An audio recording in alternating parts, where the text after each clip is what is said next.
Another edition of K-State Game Day for you here on K-State HD TV. Brian Swoll along with former Wildcat star Travis Tannahill. We're glad you could join us on this football Saturday in the Little Apple. One of only 6 this year, right? With 6 home games, it's the first conference home game for K-State as they entertain Texas Tech. A lot to get to with the show. We've got an interview with Shermichael Moore coming up a little bit later, talking K-State defense. We'll get Travis's players to watch and keys to victory coming up before we send you off to more pregame festivities. And before the kickoff, shortly after 6 o'clock on ESPNU and on the K-State Sports Network with Wyatt and Matt as well. All right, so as we kick things off, first of all, a couple of notes. One thing to get out of the way. Today is K-State's Bill Snyder's 300th game here at Kansas State. He's one of only 7 coaches to have coached 300 games all at one school, at one FBS school. And yesterday, of course, was his birthday. So a lot of ceremonial things taken care of. And today, of course, is also Harley Day. And I want to start there with you, Travis, because as a player, none of us have had the opportunity to be in the locker room. And I know it's a little bit different locker room now than it was when you played. But the locker room when Harley Day, when those guys start rolling into the stadium, what's it like, Harley Day experience for a player? Well, that time in the locker room is usually pretty quiet, pretty solitude, pretty guys just making sure their notes are ready to go and their plays are ready. So it's really, you can hear those Harleys very clear, very loud. It's a unique experience. I don't know of anywhere else in the country, and if there are, there's only a handful of other schools that do something like this. So it's a very unique experience. It's fun. Obviously, Coach Snyder doesn't want any of his players out on motorcycles until after graduation, but no, it's definitely a cool experience. The fans get into it, the players enjoy it, and it's definitely a neat experience for them. Yeah, there's a long waiting list for people to get in and ride as part of the Harley Day experience, and they're all lined up over by Bramlin's right now. All right, what was it such a fun experience? Was the experience at West Virginia? A lot of talk this week about the frustration and the frustrating loss there, and well should be. Bill Snyder was the first to mention it on Tuesday at his press conference. But instead of getting right into the negative side, let's start with the positives. What, if any, were the positives of the experience at West Virginia? Well, when you look at that game as a whole, I mean, we really played one half of pretty good football. And I've been a part of teams that have played 0 quarters of good football. So you got to take that, take it with what it is. And our defense, you know, to hold a West Virginia team to 17 points, hold anyone in this conference to 17 points is an accomplishment in today's day and age. So our defense played 4 quarters, our offense only played 2.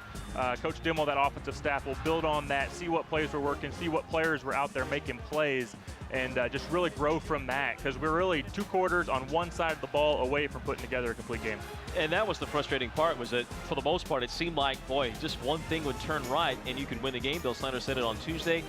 6 to 7 plays made the difference in this game. You maybe go a different way. Perhaps it's all different. K-State defense did a good job of forcing turnovers, but just could not quite find enough to come away with a win. So the second point then gets right to what everyone wanted to talk about this week. You mentioned Dana Dimmel. He's taking it on the chin this week. Offensive coordinators and coaches aren't allowed to speak, so he can't defend himself. But offensively, what does need to change? Because everybody seemed to be saying the same thing this week, which is it needs to be better. It needs to change. So what is it? What needs to be better today? Well, Coach Dimmel, he's a coach that he really likes to put his players in just the perfect situation. That's kind of why the plays are getting in late. The quarterbacks are late getting the play calls. And so he really just wants to put those guys in a perfect situation where, you know, that can be great, but you got to get the playoffs. So Coach Dimmel, he'll see that. He's a smart guy. He's been doing this for a long time. He'll learn from his mistakes. And offensively, schematically, we really got to be able to just run the ball initially right from the start. We're a run-first team. When we can't run the ball, things don't go too well for us. So I expect them to come out against this Texas Tech defense and establish that running game. And really, the play will come off, the passing game will come off of that. Let Jesse Ertz get comfortable and then go from there. The beauty is that K-State's got really a 4-headed monster at running back right now. Does anybody separate and take this job in your prognostications for the season, or is this going to be the way it is all year? I mean, I think that might just be the way it is all year and the way Coach Dimmel and that offensive staff wants it, which isn't a bad thing by any means. That position itself is they take such a beating, and by the time you get to the end of the conference or the end of your conference play, it's so nice to be able to have 2, 3, 4 guys on that depth chart who you feel confident going in there every single play, whether pass play, run plays. You're not shuffling guys in and out per play. You just have total confidence in all those guys to go out. And when one of those guys, unfortunately, probably will go down by the end of the year, you got 3 more stepping right up. Here are the numbers for these guys that we're talking about. Jones is listed as the starter. We expect him to start today after getting the non-start in the first quarter against West Virginia. Warmack has been sensational when he's been in there, but even Silman and Barnes have had their moments. Look at Barnes' yard per carry average. We've been hearing about this young man all fall camp. and he's shown it so far in limited action. And a nod here to the offensive line and tight ends, right? Because the guys here at K-State that play urinal position are asked to be part of that blocking scheme much more than catching the football out there. Absolutely. It seems like the longer and longer Coach Snyder and the staff coaches, the less and less they use tight ends in the passing game, which is fine as long as you have the personnel to do that. And, Dayton Valentine's done a great job, big body. I really like watching that young man play. He's still getting better, still getting used to this system, still a young player, and has all the physical tools to be a great all-conference tight end. Now, they got a couple of guys that come in and help out on that side as well, and even at the fullback position, getting some healthy bodies in there at fullback to help out with Winston Dimmel and blocking as well. We look forward to what K-State's got coming up after this game. Today is important because of what looms on the road. All of a sudden, the Iowa State game is not as automatic as perhaps first one thought. Iowa State, last we saw, putting it on Oklahoma State in Stillwater. So your thoughts on what's coming up here in the next couple of weeks? Man, this conference overall is just up for grabs still. And if we can find a way to win tonight, get on a little hot streak, you can still find yourself on the top of this conference. I don't see anyone really running away with it. I think it might come to a year where there's, two losses in conference might win you the conference, just because I think teams are going to beat up on each other. No one's really setting themselves apart yet, in my eyes, on the film or in the wins column. Well, you got to go to Oklahoma next week, but then Texas is here. Boy, they are limping right now. They need a strong finish just to end up with a winning season. And Oklahoma State comes here. Now, all of a sudden, that may be not as difficult as first thought at the beginning of the year. There he is, the birthday boy, Bill Snyder, 77 years young, coaching game number 300 today at Bill Snyder Family Stadium. When we come back, a featured piece on Shermichael Moore. Wildcat fans, your K-State women's basketball team takes on four-time defending national champion UConn Sunday, December 11th in Bramlage Coliseum. Pack it with purple as Coach Mitty and the Wildcats take on Olympic coach Gino Ariyama and the Huskies. Tickets start at just $8 for adults and $5 for youth. Or purchase a $20 chairback package that includes a t-shirt. Visit kstatesports.com or call 1-800-221-CATS today. Don't miss your chance to cheer on K-State against defending national champion UConn. Growing up, it was just like you played sports and you were always outside. Going from baseball to football to basketball, it was just like another thing you played in the backyard. You're not going to school to play football. It was more you're going to school to get an education, because ultimately that's what you invest yourself in. I think definitely getting that helped everything else. The coaches here, they were amazing. I couldn't kind of pass up the offer, so I decided on K-State. I think that was what made K-State even more appealing. My name is Drew Scott, and I'm a champion for life. I think those numbers you just saw will tell you that Florida Atlantic is glad that the first quarter is about to end, and it ends with a ball being lost by Driscoll, slipped right out of his hands. A run back by Shermichael Moore all the way down near the 5. Oh, disaster strikes to end the first quarter for the Owls.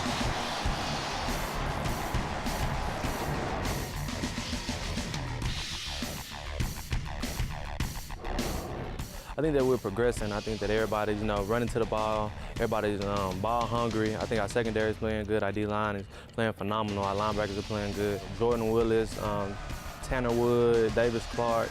We have Reggie Walker that's stepping up and playing, Trey Deshaun and Will Gary. They're all doing a great job. When they put pressure on the quarterback, that just means that he has to get the ball out faster. Sometimes he has to get it out faster than what he wants to, and that sets up for interceptions and, just getting off the field for third down. When I was younger, Arthur Brown, I was here with Arthur, so I've been here for a while. Arthur, E-Man, we had Blake Slaughter, who was a big help. Blake was here, and he showed me a lot, just watching film and what to look for. Blake was a great linebacker for us, and so my responsibility for the team, everybody called me Grandpa, Uncle Mike, because I'm so old, me and Dante and Steve. So I just try to, tell the young guys to take your time, take everything in, don't rush anything. We have young Elijah Sullivan, and Justin Hughes. They're going to be great linebackers here for us. And I just tell them, just take everything in, get on special teams, get your feet wet when it's time to go. So when it's your time, you already know how it is in the game. When we're not here together, we either playing the game against each other online, or we, just always talking, and we just stay in communication. We both want to do, great. So we push each other to get stronger, and we compete against each other to get the tackles and to get the big plays and to do our job. So I think just us, just having that inner competition and just wanting each other to do well. When we talk about stopping the pass, it all starts with the D-line. Our D-line has been playing phenomenal, like I said. Last game, Jordan Willis and Reggie, like our whole D-line played good. So to stop the pass, Coach Hayes and Coach Cox always talks about our D-line got to be great. So it starts with the D-line, then our linebackers got to get our drops, get in the right spots, and then our secondary just, manning up. If we go man or, drop into our zone, everybody doing their job so that we can stop the pass, because that's important, because now we in Big 12 play, everybody slings the ball. And the first one of that group that likes to sling the ball is today. Texas Tech like to throw it around the field. Here are the two guys that have manned down the linebacker spot pretty much all year, and clearly they have been the two biggest names on the defensive side for K-State. Travis, when you look at this defense, and they have been still very good, even after West Virginia ranked in the top 10 in the nation in scoring defense. The linebackers, are they good because they're individually skilled? How much of it is that? How much of it is what he mentioned before, which is the D-line tying up guys up front? I mean, I definitely think they definitely possess the skills, and they're doing a great job with those attributes that they have, but that they can't be great without a great defensive line. When you're an offense scheming for a defense, you're finding out, all right, who do we have to double and who can we solo block? When you look across K-State's front seven, I don't see anyone that you can confidently solo block down in and down out and be confident that you're going to be able to go at that guy and exploit that weakness. So just a nice solid unit, 7 across, and even the twos are, which we don't always see from Kansas State. Our twos are coming in, playing very, very well, and that defense across that whole entire 7, Elijah Lee, Mike Moore, Will Geary, Jordan Willis, all those guys are really just solid across the board. No weakness for them for those offenses to exploit. We talk so much about the D-line and how many sacks they get, but turnover margin can be somewhat attributed to the defensive line as well, because they're putting pressure on the quarterback. It makes bad decisions. It's led to a +5 margin right now in turnover margin, which is 10th in the nation, as you just saw there a moment ago. A pretty exciting future for this defensive line, and a lot of the talk this week has been that they think they have an opportunity against this Texas Tech front 5 to get some sacks and get back in there. Tech really struggled defending the pocket against the Jayhawks last week in Lubbock, Texas. All right, we'll take a break, come back. When we return, Travis's players to watch for today and keys to victory as we wrap up K-State game day from the northwest corner of Bill Snyder Family Stadium. K-State fans, men's basketball tickets are on sale now. Coach Weber and the Wildcats play 18 games this season in Bramlage Coliseum, and tickets start at just $10 for non-conference games, $12.50 for midweek conference games, and less than $20 for Big 12 weekend games. Get 10 games, including the big Monday game against KU, for $250 with the Big Game Mini Plan. Visit KStateSports.com or call 1-800-221-CATS to get your K-State men's basketball tickets today. Playing in Ahern with my teammates means that all of the moments that we've struggled together and how hard we've been working all year is finally paying off, and we get to play for something bigger than ourselves. Here's Sasson with a great finish. When I put on my K-State jersey, I know it's time for everything to finally come together. Our fans, our coaches, our team, the whole K-State family.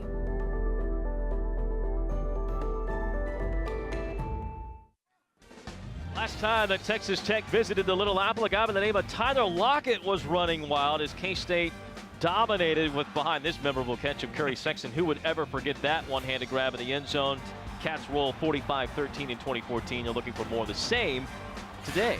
Brian Smoller, Travis Tannahill with you. All right, players to watch for today's game against Texas Tech. A lot of options, I know. Let's start with offense. Who'd you got? Lot of options, like you said. We're going to go offensively, Deontay Burton. Really, he's a guy who's been here a long time, and it's going to be much more than just much more. We're going defense first. Dante Barnett in that safety position. That Texas Tech offense is going to test him.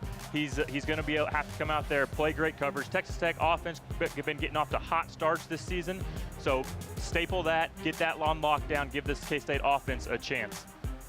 You mentioned that. They got up 14-0 last week against the Jayhawks and then kind of struggled after that. Now, Deontay Burton. Deontay Burton, offensive side of the ball, guy, senior, been here a long time. We really need some senior leadership from this offensive unit. Jesse Ertz, a young guy, not much experience. You always want that quarterback to take that leadership role, but when he's so inexperienced and so young, it's hard for him. So Deontay, a wide receiver, been here a long time. Time for him to make some plays tonight, really lead this K-State offense to a victory.